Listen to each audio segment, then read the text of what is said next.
Assalamualaikum warahmatullahi wabarakatuh.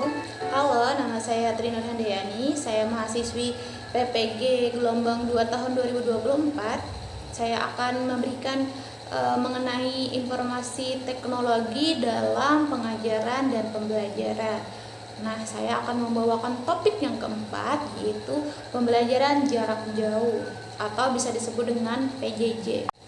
Nah, pandemi COVID-19 dimulai pada tahun akhir 2019 dan secara resmi dinyatakan sebagai pandemi global oleh Organisasi Kesehatan Dunia yang bisa disebut dengan WHO.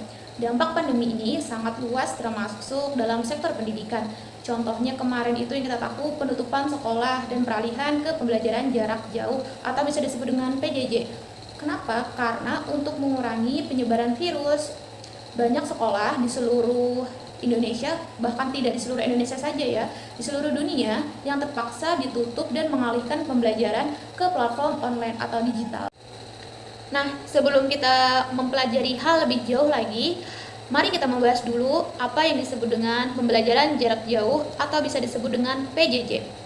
Hal ini merujuk pada metode pendidikan di mana proses pembelajaran dilakukan tanpa tatap muka langsung antara pengajar dan peserta didik dengan memanfaatkan teknologi komunikasi dan informasi. PJJ memungkinkan peserta didik mengakses materi pembelajaran secara fleksibel, yaitu kapan saja, di mana saja, dan dengan kondisi seperti apa.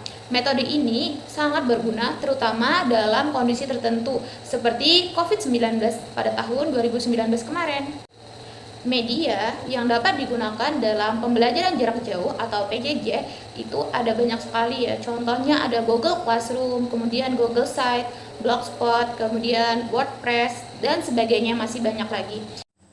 Ini adalah contoh media pembelajaran jarak jauh atau bisa disebut dengan PJJ. Yang pertama ada icon Google Classroom, yang kedua ada icon Blogspot atau bisa disebut dengan Blogger, yang ketiga ada icon Google Site, yang keempat ada icon WordPress seperti ini ya, dan lain sebagainya. Jadi masih banyak lagi ya media pembelajaran jarak jauh yang dapat digunakan, namun untuk saat ini saya hanya melihatkan beberapa icon saja ya. Kemudian pada video ini saya akan membahas apa sih dan bagaimana cara pembelajaran jarak jauh menggunakan Google Classroom. Google Classroom merupakan platform manajemen pembelajaran yang dikembangkan oleh Google untuk membantu guru dalam membuat, mendistribusikan, dan mengelola tugas, serta berkomunikasi dengan siswa. Nah, Google Classroom memudahkan pengelolaan materi pembelajaran, penugasan, serta umpan balik antara guru dan siswa. Yang pertama itu ada penugasan. Guru dapat memberikan tenggat waktu dan menerima tugas dari siswa.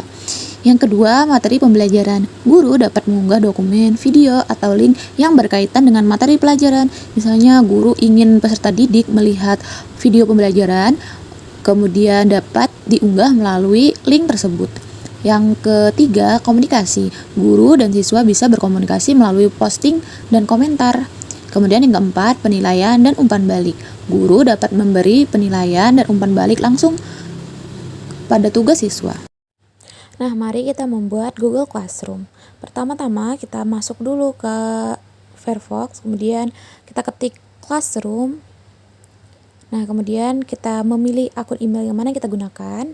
Setelah itu sudah masuk ke beranda Google Classroom. Kemudian akan membuat kelas baru. Ketik nama kelas kita. Misalnya Bahasa Indonesia kelas 7.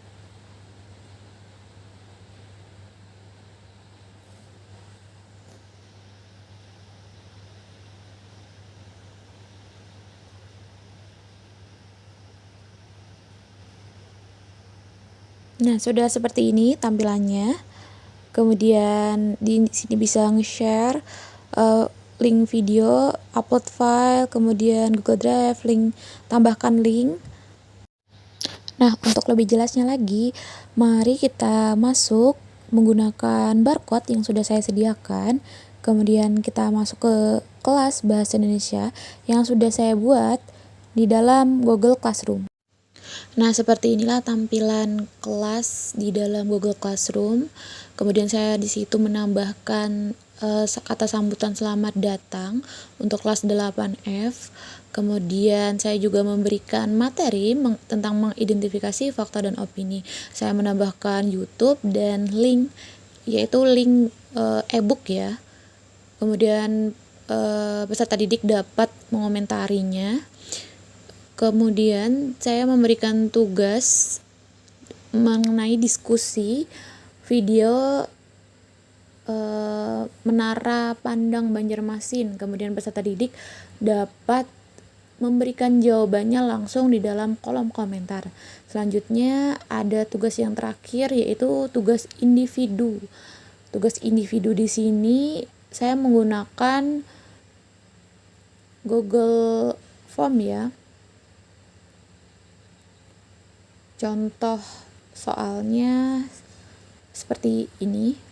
Nah, ini dia blank quiznya atau Google Form-nya.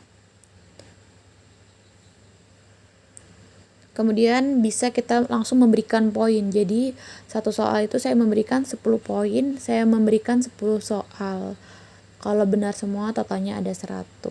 Terima kasih sudah menonton video di topik 4, yaitu mengenai pembelajaran jarak jauh atau bisa disebut dengan PJJ. Dan terima kasih juga sudah mampir di blogspot kami. Wassalamualaikum warahmatullahi wabarakatuh.